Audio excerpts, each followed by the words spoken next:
Muy buenas a todos y bienvenidos al análisis y explicación del artículo 26 de la Ley 39/2015 del Procedimiento Administrativo Común de las Administraciones Públicas orientado para opositores. Un artículo 26 que cambia de tema y habla sobre ya la emisión de documentos por parte de las administraciones públicas. ¿Qué documentos serán los válidos y cómo deben emitirse para que sean válidos? Así que sin más comenzamos con el 26.1 que dice así. Se entiende por documentos públicos administrativos los válidamente emitidos por los órganos de las administraciones públicas. Las administraciones públicas emitirán los documentos administrativos por escrito a través de medios electrónicos, a menos que su naturaleza exija otra forma más adecuada de expresión y constancia. Así que este 26.1 habla sobre los documentos que son públicos y que son administrativos. ¿Y cuáles son? Pues la Ley 39 no se esmera mucho en describir cómo son o cuáles son. Simplemente dice los válidamente emitidos por los órganos de las administraciones públicas. Simplemente dice eso. Ahora bien, en la segunda frase especifica un poco más y dicen cómo debe emitirse, aunque no dice cuáles son los válidos. Aunque en el apartado 2 sí que establece una serie de requisitos. Pero en el apartado 1 la ley es muy escueta. Bueno, ¿cómo se emiten estos documentos públicos administrativos que a su vez son los válidamente emitidos por los órganos de las administraciones públicas? Pues se emiten por escrito, por medio electrónico, esto por norma general, salvo que su naturaleza exija otra forma más adecuada de expresión y constancia. Es decir, que estos formatos pues no sean los más adecuados para su emisión y para que se expresen y consten en un soporte. Así que, a menos que su naturaleza exija más expresión y constancia. Bien, importante que por norma general se emiten por escrito y por medio electrónico. ¿Y cuáles son esos válidamente emitidos? ¿Cuáles son esos documentos válidos? Pues dice el 26.2, para ser considerados válidos, los documentos electrónicos administrativos deberán, aquí ya asume que son electrónicos, la ley 39, deberán cumplir con 5 requisitos. A. Contener información de cualquier naturaleza archivada en un soporte electrónico según un formato determinado susceptible de identificación y tratamiento diferenciado. Así que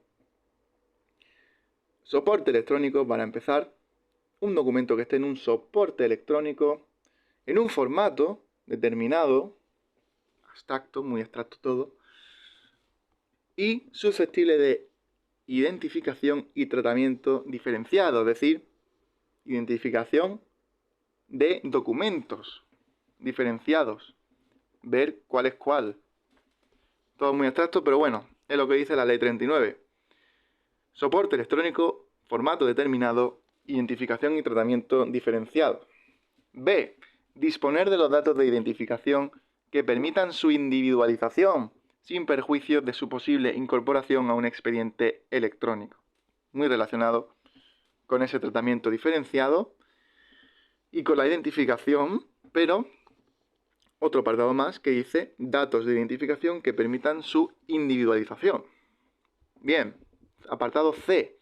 Incorporar una referencia temporal del momento en el que ha sido emitidos. Esto parece más claro.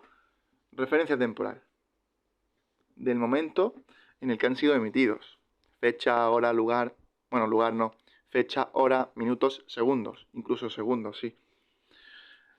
D. Incorporar los metadatos mínimos exigidos. ¿Qué son los metadatos? Pues son los datos sobre los datos. Son información adicional sobre un documento, como pueden ser fecha de creación, como hemos dicho ya, autor y otros detalles. Es decir, datos sobre los datos. E. Incorporar las firmas electrónicas que correspondan de acuerdo con lo previsto en la normativa aplicable. Así que al final del documento o en un lateral a veces lucirán las firmas electrónicas para que esos documentos sean válidos. Todos estos requisitos, repito, son para que se consideren válidos los documentos. Se considerarán, termina diciendo el 26.2, válidos los documentos electrónicos que, cumpliendo con estos requisitos, sean trasladados a un tercero a través de medios electrónicos. Así que solo aquí dice la ley 39 que estos documentos válidos, que ya cumplen todos los requisitos, lo seguirán siendo cuando se trasladen a un tercero, pero solo a través de medios electrónicos. Eso dice la ley 39, que para trasladarlo a un tercero hay que trasladarlo por medio electrónico, básicamente. Así que traslado de un tercero a través de medios electrónicos, cumpliendo obviamente con los requisitos anteriores. Y por último, 26.3, no requerirán de firma electrónica los documentos electrónicos emitidos por las administraciones públicas que se publiquen con carácter meramente informativo, así como aquellos que no formen parte de un expediente administrativo. En todo caso, será necesario identificar el origen de estos documentos. Así que 26.3 nos responde a la pregunta de cuáles no requieren incluir firma electrónica, es decir, el requisito último del 26.2, que es el E. Pues bien, no requieren firma. ¿Cuáles? Los de carácter meramente informativo. Parecen como menos importantes, ¿no? Meramente información, no vinculante. Así como los que no formen parte de un expediente administrativo, es decir, de esa carpeta grande de un procedimiento. Viene a decir esta última frase de que no formen parte de un expediente, a que no formen parte básicamente de un procedimiento administrativo. Así que 2 documentos no requieren firma electrónica, los meramente informativos y los que no formen parte de la carpeta de un expediente administrativo. Pero eso sí, en todo caso, será necesario identificar el origen de estos documentos. ¿Quién lo emite? ¿Quién lo emite?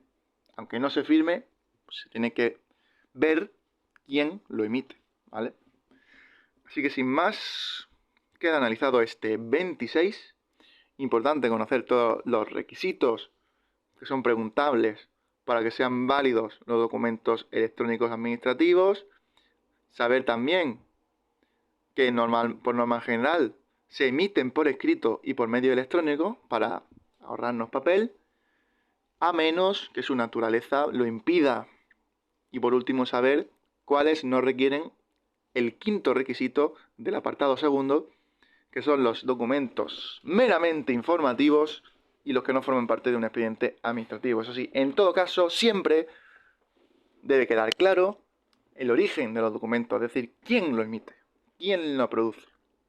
Así que sin más, nosotros nos vemos ya en el próximo vídeo, que será el del artículo número 27. Un saludo.